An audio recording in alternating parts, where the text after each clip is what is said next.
Good evening, everyone. Myself, Dr. Surindra, Professor, Department of Microbiology at Basveshwar Medical College and Hospital, Chitradurga.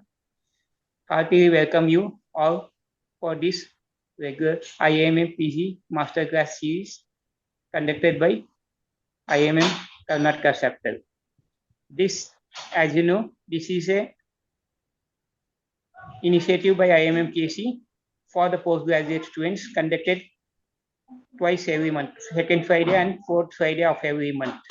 And this is we have completed 1 year. From today we are starting into the second year of this series. And today we have a very unique topic.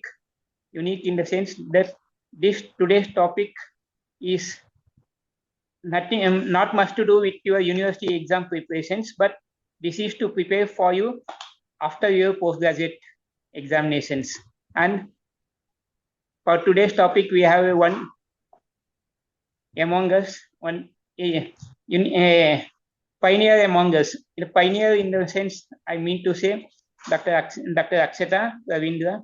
Madam is a pioneer because as far as my knowledge goes, Madam is the only one I know, because maybe Madam would be highlighting if there are any more, who has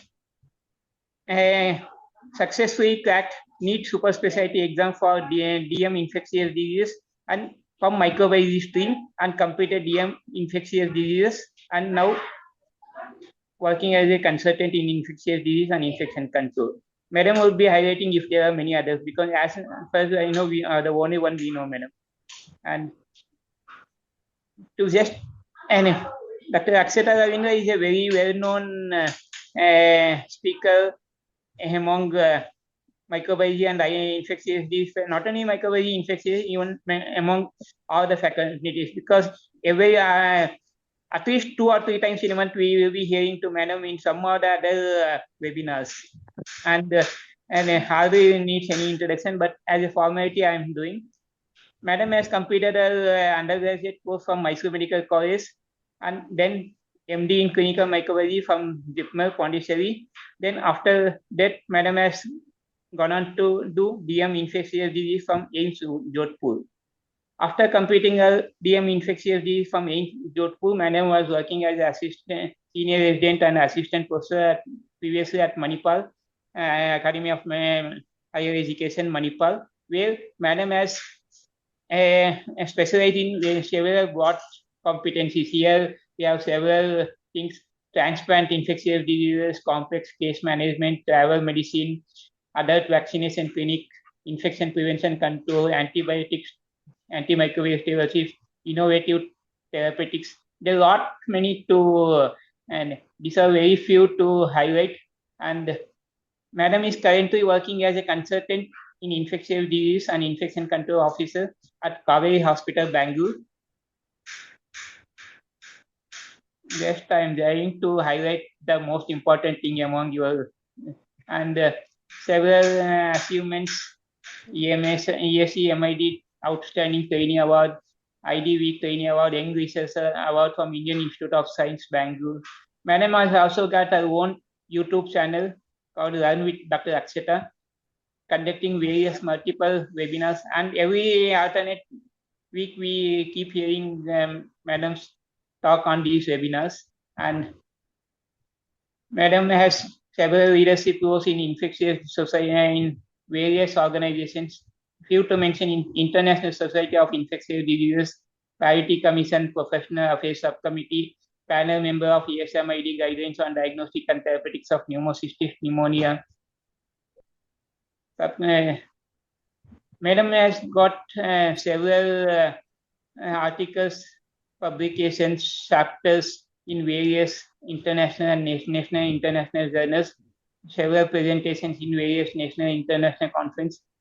Few had to highlight: Madam has contributed for guidelines on treatment of urinary tract infections and ventilator-associated pneumonia and ARDS guidelines, and other immunization.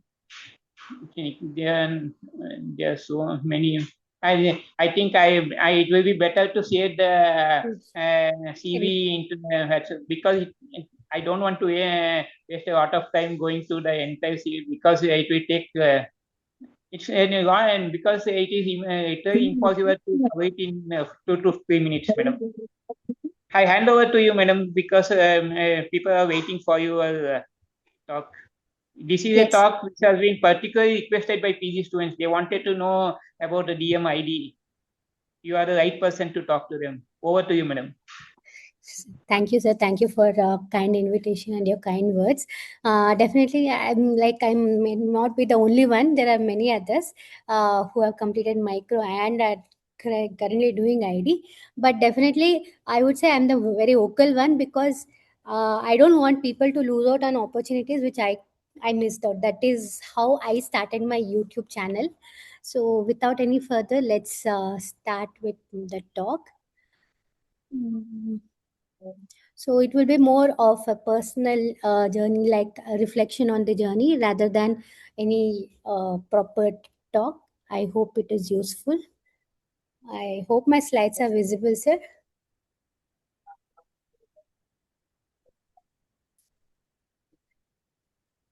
Is my slides visible, sir? Yes, Yes. madam. Visible. Yeah. Okay. So let's start with the talk that from lab to bedside, DM infectious disease. Is it an So I would like to start with this quote. Success in any career isn't about reaching any destination. It's about the journey and the persistence to keep learning and the courage to seize every opportunity. So why this talk? I would say because every year I get a lot of messages. The common query is what is DMID? Should I do DMID? What is the scope of DMID? And is microbiology still eligible? Every time I say, make a video saying yes, you're eligible, I do still get messages again, time and again, whether microbiology is eligible to do DMID, and is it just antibiotics? So I know as a microbiologist, I know the infection, I know the antibiotics. So why should I do DMID further? And how is it different from microbiology? So this presentation is to answer these questions. So I think I will not go again. So the why I had put this slide to just to show you my journey, because like I don't know, for as it is for most of us, microbiology is not the subject we always choose at upfront. Even for me, it was not. Frankly speaking, when I joined microbiology, I didn't even know about it. Whether I would. Uh, my throughout my journey, it has been, I would say, my mm, beautiful mishaps, because even I was not sure whether I wanted to do MBBS, and I joined MBBS. And then when I went for JIPMER, it was in the open round when I had gone, and yes, I got the microbiology seat there. Even there, many of my friends, including family members, they did mention like, why microbiology? Why do you want to stay there?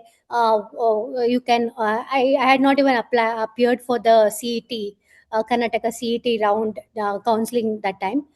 So, but once I joined there, like talking to the faculty there, I would say definitely they were an inspiration to me.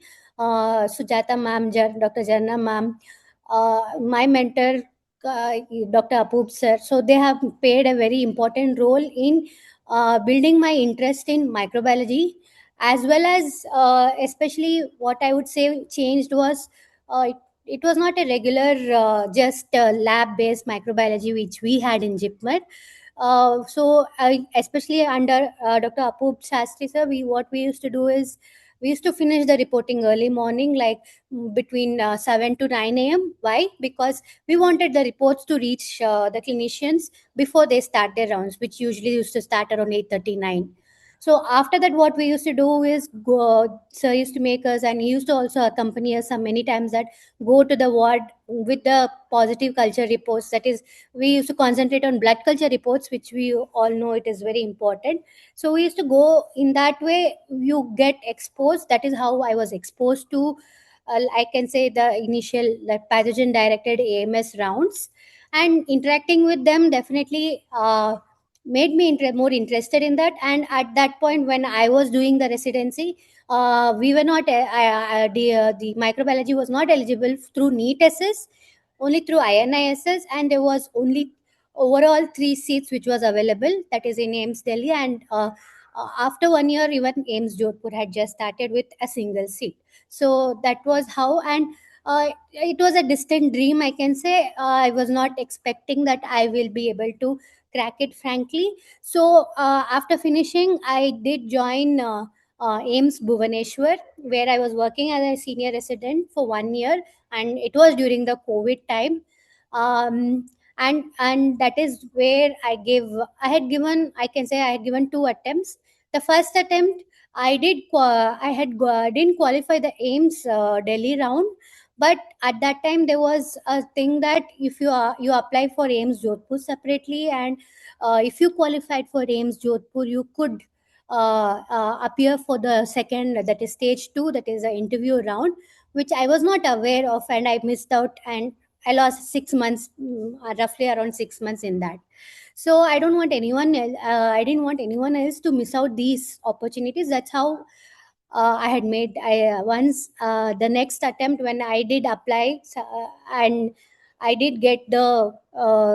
This was a day when I got the results. I had shifted from AIMS Bhubaneswar to SEPGI Lucknow to join as an SR there. The day I landed in Lucknow, that is when the results of that entrance exam came, and after 15 days was the stage 2 round. Again, for the stage 2, they call 4 people for one single seat, so it was 25% chance.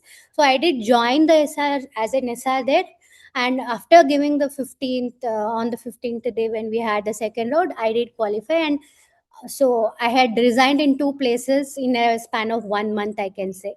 So once the DMID residency started in AIMS Jodhpur, uh, there were few things I was very confident about. There were the bugs, I knew the antibiotics, I knew the resistance mechanisms and how to like manage those. But what I didn't know was like the ICU rounds was totally new to me. Ventilators, the settings, the use of vasopressors, when I should give corrections. So when I joined as a DMID resident in AIMS Jodhpur, that was the peak.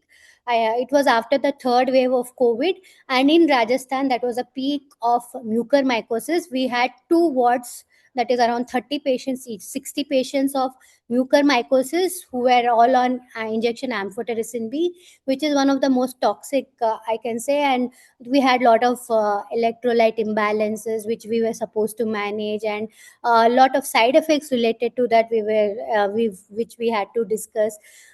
Because this entire both the wards where like ENT used to take care about the surgical part, other part as a ID resident we were supposed to manage. So these were all totally new to me.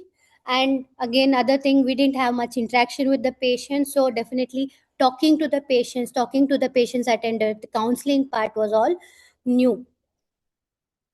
But again, I would like to the faculty. So there, the in AIMS Jodhpur, the ID per se is not a separate department. Even in AIMS Delhi, it is not entirely separate. It is under the medicine department, like most of the places still.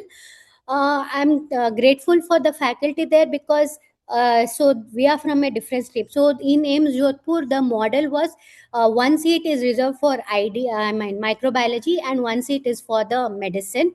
So every batch had one ID person and one medicine person who who were joining the ID. So in a way, like obviously they were the medicine. It was a medicine department. They could have been easily partial to the medicine resident who has just joined there, but they were very supportive. And especially initial 3 to 6 months, whatever queries we had, whatever like even the silliest of the queries, they would be very happy to answer and not just ignore us. So I'm sure this is a few things which it may be going in a resident's mind, like I will join under medicine department, will there be partiality, will they consider me as equivalent? So most of the places the working environment is quite good. AIMS Jodhpur, it was excellent. So and what I noticed during the residency was that as much as we were feeling inferior in terms of clinical knowledge, our medicine counterpart whom we were with, they were feeling with inferior in the microbiology aspects. So we assume that as a medicine resident they will know everything, but no, most of the time during their residency they would be concentrating on different other aspects which is definitely required, like cardiology, nephrology, like managing so many patients at once. So they will be more acting out on reflex or whatever the professor says rather than understanding why and what. So many of them didn't know that E. coli was a gram negative and you cannot give certain antibiotics to certain things. So that was the level of understanding about the bugs and the drugs they had, the medicine a colleague of mine had. So it was a co-learning experience, I can say, because I was learning medicine from them and they were trying to learn the bugs, the drugs, how to interpret the lab reports, how to understand the Vitec report, the AST report, the intricacies of these. So again, if you still ask why DMID, is it only about antibiotics? Definitely no. Why? Because there is DM infectious diseases as such is a booming branch, because we all know there is increasing antimicrobial resistance, there is increasing transplants which is happening, lot of cancer therapies, biologics, which again there are a lot of infections it triggers. And a lot of global travel which is happening, even for global travel as such, and even for medical tourism. There are a lot of new emerging infections like Ebola, Hanta, and lot of pandemic preparedness is required. So it is, so because all these are increasing, infectious disease is a specialty which is going to increase in demand even in the future. So DMID is definitely not learning entirely new things, but it is connecting the old things which we already know. Microbiology, what we know, pharmacology, which we have learned, medicine, we have learned. It's not like we have never learned. We have completed our MBBS. We were exposed. We have done that. Only that during these 3 years you might have been off touch. So uh, during this training, this is where you relearn medicine, I can say, including your and linking all of this to the patient as a whole. So it is an integrated knowledge to give better care to the patient. So, is it a natural progression or it is a different thing altogether?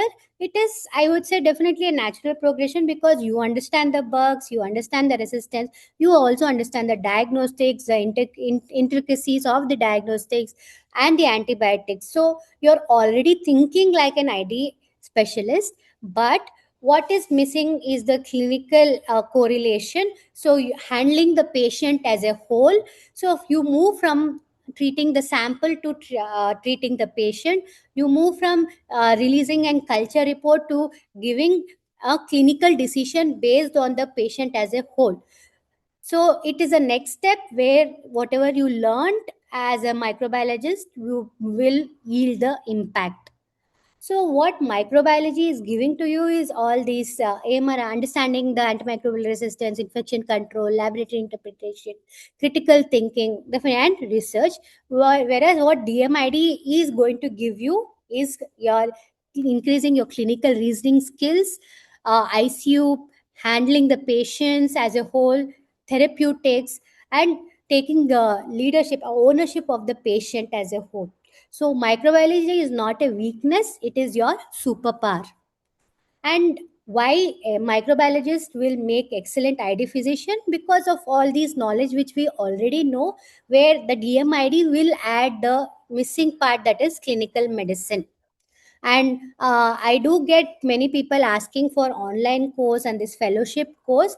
I wouldn't say this is a replacement for DMID, because unless you are handling the patient as a whole and you're in with the patients, treating the patients, understanding the patient, so you may know the theoretical part, like this infection, like staph infection, you give vancomycin and the patient will be fine. But no, most of the cases which we handle are all out of the book, so you will not get that experience. And there's many of the side effects, everything what you learn in the book you may not be able to directly look for in the patient. It may be very subtle signs, and there may be signs which you need to understand, recognize the signs, rather than patient will not be telling you upfront. So all these things makes a difference. So just theoretical learning through any online course will definitely increase your correlation with your what you're seeing in the lab to with the patient, but not, it will not be a replacement for the training you get during the DMID. So, what exactly does an ID physician do? So, there'll be daily OPDs, where you evaluate the patient, manage the infections. Then there is a lot of consults, inpatient consults, that is cross referrals, different other departments which will require ID. Then there will be ICU rounds, and other thing, major thing is a specialized clinics. We did have ART center, that is HIV TB clinic, where there will be specialized care for HIV, TB, and co-infections. Other specialized clinics can be fever clinic, it can be travel medicine clinic, it can be adult vaccination, and definitely as a ID, infection prevention control and AMS is also things which are considered to be a part of the ID training and as a part of the ID consultant's job. So, what does your life look like in an ID as a ID resident? Usually, it starts early. You prepare, review all of your patients, you check all the reports, whatever has come, and then usual rounds happens between 8 to 10 to maybe 11, depending upon the patient load. After that, the usually the consultants will see their OPD, whereas you will be seeing the other cross referrals which you then discuss with the consultant. uh, Obviously lunch, and then we did have blood culture meets, what we called it as, where we were in AIMS Jodhpur. There was very good relationship between Department of Microbiology, Medicine, and Pediatrics, where we used to meet together at least once in a week, if not twice, to discuss about the various cultures which were positive, and we used to give the patient insights to them, and it was a good discussion which we used to have. And many things which cannot be written, like in the forms which is not refilled, so this filled that gap as well. And we had the evening rounds where based on whatever the reports which were available after the rounds, and like sick patients, all these were considered in the follow-up or the evening rounds. Then there definitely there was academics. Weekly we had 3 classes. Sometimes it used to be between 12 to 1, most of the time it used to be between 4 to 5. And other so again, if you those who are posted on emergency duties, they had to stay overnight, where they would handle the emergency consults, ICU referrals, and any patients in emergency requiring immediate care, including transplant patients, meningitis patients, septic shock patients. So, what else do you do? What are the cases you commonly see? Most common FUOs, sepsis, MDR infection, bone joint infection, endocarditis, HIV, TB, tropical fever, fungal infections, uh, and any fever in immunocompromised hosts, including transplant patients, cancer patients, etc. And we do learn a lot of procedures like LP, joint aspiration, pleural tap, ascitic tap, skin biopsy, interpretation of the images. So this is what I get. What are the exams? What are the entrance exams which you can apply? Definitely, there is NEET SS and INISS. And most of the common messages or DMs which I get is they see this, which is in the third or fourth page of the NEET SS, and just tell message saying, "Oh, see, there is no microbiology here, so we are not eligible." So microbiology is not eligible. Definitely no. This is the groups which you need to appear for the exam. So if you want to appear for get a seat under infectious disease, you should give the question paper group, that is the medical group. If you want DM virology, then you should appear in the microbiology group. The eligibility is listed in the annexure A, where they have given for as a microbiologist you are eligible for DM Viro, DM infectious diseases, and DM medical genetics. So these are the 6 colleges currently which is there for DMID through the NEET SS. Previously there was only 2, and now it is already 6, and this is going to be there are going to be more and more colleges which will be added. And this is the DRNB. Previously there was fellowship, that is a FNB program, I can say, which was run by various hospitals, including Apollo Hospital, Manipal hospitals. Now they have cancelled all the FNB courses, which was a 2 years course, and converted them to DRNB courses, that is in the corporate hospitals basically. So there are 7 hospitals. So and next is through the INISS, that is your AIMS and PGI. So there are overall 13 seats, and there are 5 colleges through which you are eligible. In the 5 colleges, PGI does not give eligibility for the microbiology, because the seat is under, they have labeled it as clinical infectious diseases, and the seat is under medicine department. So other 4 colleges you are eligible. So there will be 2 rounds in the INISS. One first round is what is the common entrance exam, that is the MCQ based exam which you give, followed by a stage 2, which is your interview round. So overall, there are 58 seats for IED, in which there are in AIMS Delhi and now even in AIMS Jodhpur, there is direct 6 years course in DM infectious diseases. So that's why Delhi has a major chunk of infectious diseases DM there. As a microbiologist, you are not eligible for that 6 years course. So overall, through the NEET SS, there are 15 seats, and through INISS 13 seats. So it's a very good number currently. Previously, like I said, there was overall only 3 seats in entire India which was available. And in general, the fees, if it is in INISS, the fees will be as low as per year it's around 6,000, whereas in government colleges it can range anywhere between 25, 40, 50, 1 lakh, and private colleges it can go up to even 20 lakhs. I mean, sorry, 2 lakhs. So how to prepare for this exam? You have to give the INISS or NEET SS. Previously the syllabus was different. Now the syllabus is basically, if you want to appear through the NEET SS, you have to give in the medical group.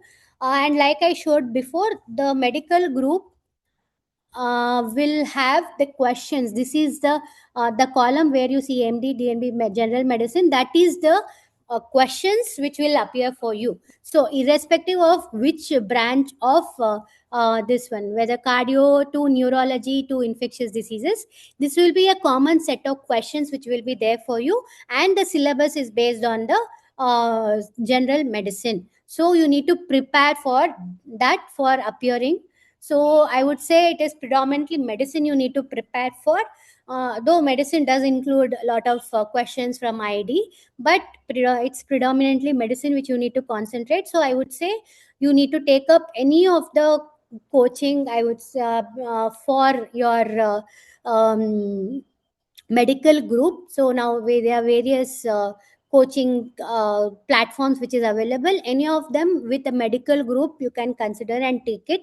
And through INISS, the division is like it is half 50% is based on the base specialty which they consider as medicine. So 50% is medicine, and the leftover 50%, again it will be like one half will be medicine and other half will be micro. So around, you can expect around roughly 70 to 75% is still medicine, with around 20-25% which can be your related to micro. And you need to concentrate on recent guidelines, newer treatment, clinical scenarios, image based questions. This is what you see in the questions. And the books we may have which will definitely helpful is your Harrison, Mandel, Even Mandel is very huge. I agree. So if you have started reading from Mandel from first year of your micro, maybe it you may be able to cover. Or there is Harrison's infectious diseases book, which is quite, it's like a concise version, so that is also useful. But I did see a lot of flow charts or life cycles directly picked up from Mandel and in the question paper. Then we have IDSA guidelines, ECMED guidelines, WHO guidelines, and Sanford Guide is a great app where you can easily go through a lot of things in a short period of time. So, coming to the pros and cons of DMID. So, you are definitely working as a clinician, and it's not that you're not trained to be a clinician. You have already done your MBBS, so you have the clinical sense. You have to relearn that.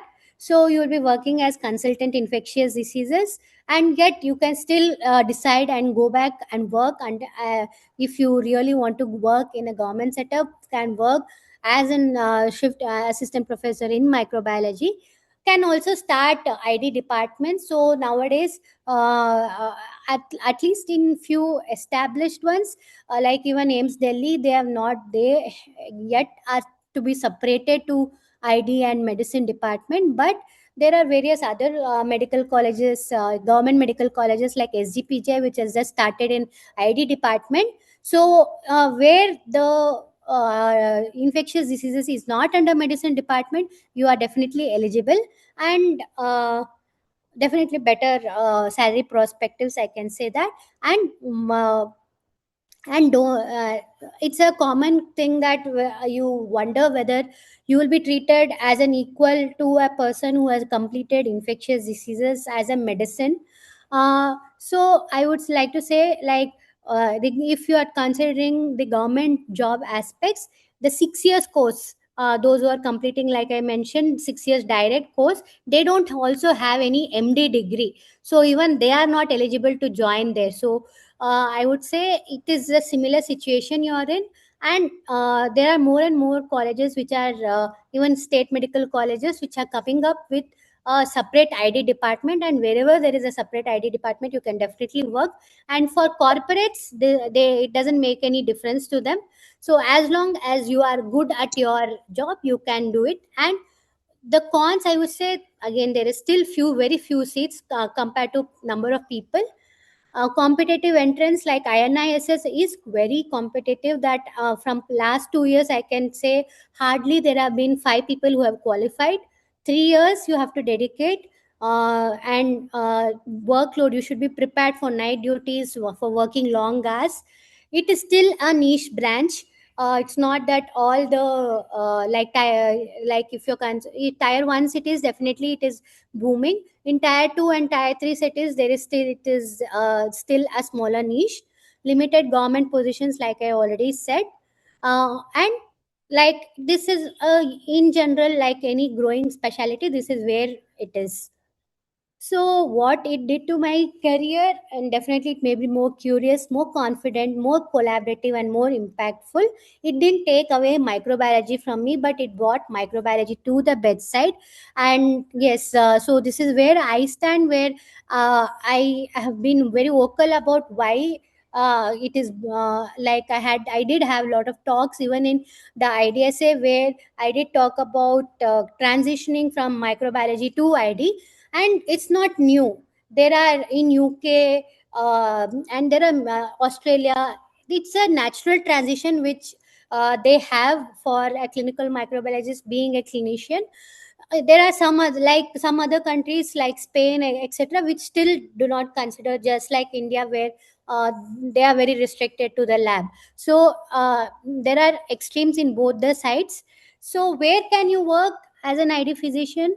You can work in private hospitals, government hospital, medical colleges. There are a lot of transplant centers which is coming, cancer hospital like HCG. And even if you are interested in research, like we have Dr. Abhimanish, who has shifted towards research. You can work under WHO, ICMR, CDC. As an ID physician, you can contribute to the public health as well. So I think I would, with that, I would like to end. So these were few things which I wish someone could have said me during my MD. So you haven't definitely forgotten. Medicine, clinical skills can be learned. This knowledge you're learning definitely matters. There is opportunities everywhere, and you should apply for everything basically, and say yes to all the opportunities which knocks at your door. So with that, I would like to end, and I would like to invite you to SITSCon, which is an yearly conference, and I do hope that you all apply for the ID Masterminds, that is a quiz. So thank you. I hope I didn't exceed the time. I am open for queries. Any questions?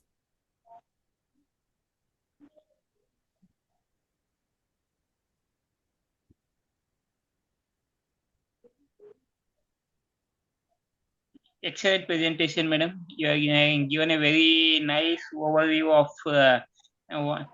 what is DMID, what it takes to become a DMID, what lies in DMID, and very happy to know about because many of us here are very new to this subject, and many of us even don't know how many seats are DMID are available and how to prepare. Now the session is open for discussion. Anybody having any queries, you can please unmute yourself and ask your questions. Madam would be happy to Yes. answer. Anybody would like to add on? Dr. Nagmoti sir, Matesh Nagmoti sir, Anuradha madam, Dr. Rochelle madam. Anybody? Dr. Akshata, it was a very good overview. I had to join and, leave in between, but then again, I was able to catch up at the end. And I think it's very essential for our young postgraduates also to know where they can explore in future. So thank you so much for that. Thank you, ma'am. Yes. The And most in case, yes, sir. the most important aspect you were concluding was say yes to opportunities. The take home message: always keep your eyes open, keep your mind open, and take the opportunities whatever that comes, and you can excel. You're a live example for that, ma'am. Yes, sir. So, yes, there are a few queries, I think. I think So, there are few questions in the chat box. Yeah. yes. So, can micro people go to DRNB ID? Yes, definitely. But see, what I would say is, though the seats are less, what is the advantage as a microbiologist is not many medicine residents wants to do ID. So you can take it as your advantage, and if you prepare well, I think you need to give at least 1 year. So if you take up any coaching for the medical group, definitely you will get good ranks, and in I would say in ID, DRNB ID goes little earlier, so you will require better ranks, but there is no restriction. If you qualify, you are eligible to join there. Then is FRC path equal to DMID? So no, like I said, there can be a lot of curriculum you will discuss or you will read and you will qualify, but then it is not equivalent to DMID, because the training, basic thing is the medical skills and handling the patient as a whole. So there can be n number of courses which you do, and you can have clinical, theoretical knowledge, but implementing and learning and touching, feeling the patient and understanding the science of the patients, it requires you to dedicate time with the patient, which we have already lacked by 3 years. So I would still say that 3 years is definitely required, and shorter courses may not be that useful. And again, other thing is the many of the shorter courses may not be like NMC recognized as well. So in new NMC guidelines, they have removed microbiology. So that is what I said. No, no, no, it's there. Even this year, NEET SS, that is the guidelines which I had put. After DMID, can we apply to work in other countries? So this is an area, because I would say that if you want to go other countries, they'll still look at what your base qualification is. So other I would say alternative would be you can do your MRCP, and then you will be definitely eligible to go to other countries. Otherwise, directly no. And if not, you can explore other option would be shifting to somewhere like UK, Australia, where they do where you and the microbiologists do a lot of clinical bedside work. Online platform to prepare for DM course, like there are a lot of platforms, doc tutorials there, and I wouldn't like to name it. So many of them which offer NEET SS medical group training. That is what I would say you should consider. So seats less in India. There are a lot of international online courses, but again, I would say this will add to your CV. It will add to your knowledge base, but you cannot call yourself a special infectious disease specialist, or you cannot practice an ID specialist. Maybe, I mean, you can practice because of your MBBS degree, but I don't know if one thing would be whether you yourself would be feeling confident enough to practice.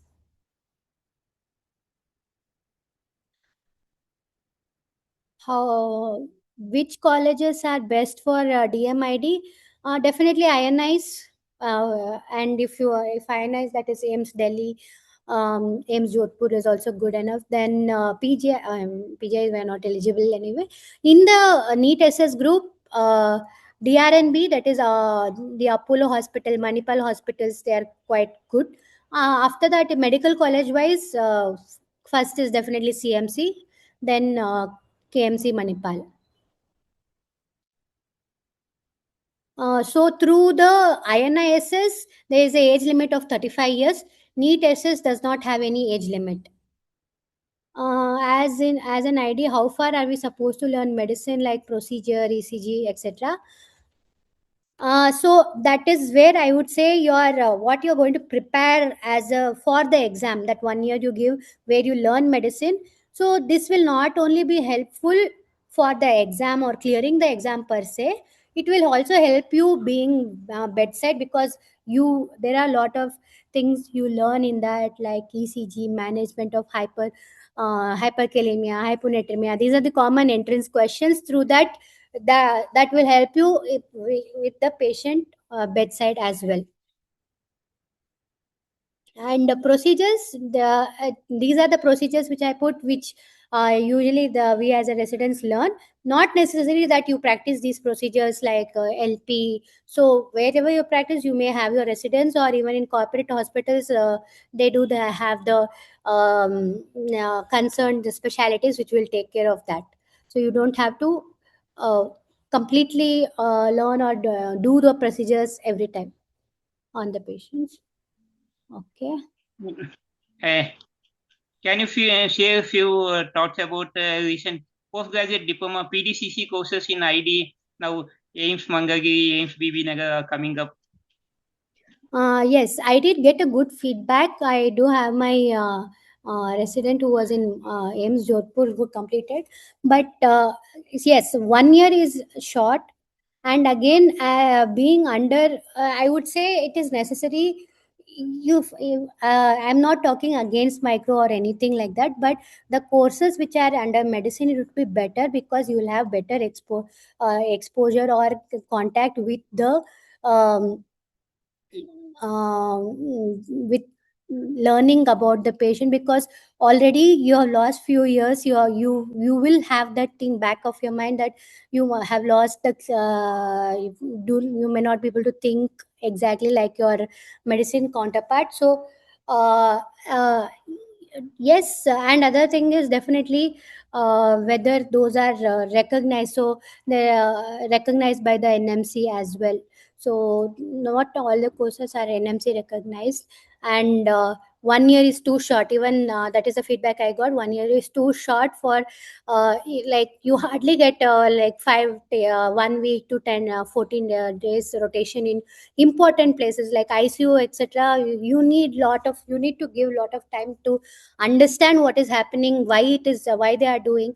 Even after 3 years, you still feel there is lot to learn, but 1 year is too less. And it definitely there is even though they have completed, they are also interested in pursuing DMID further as well.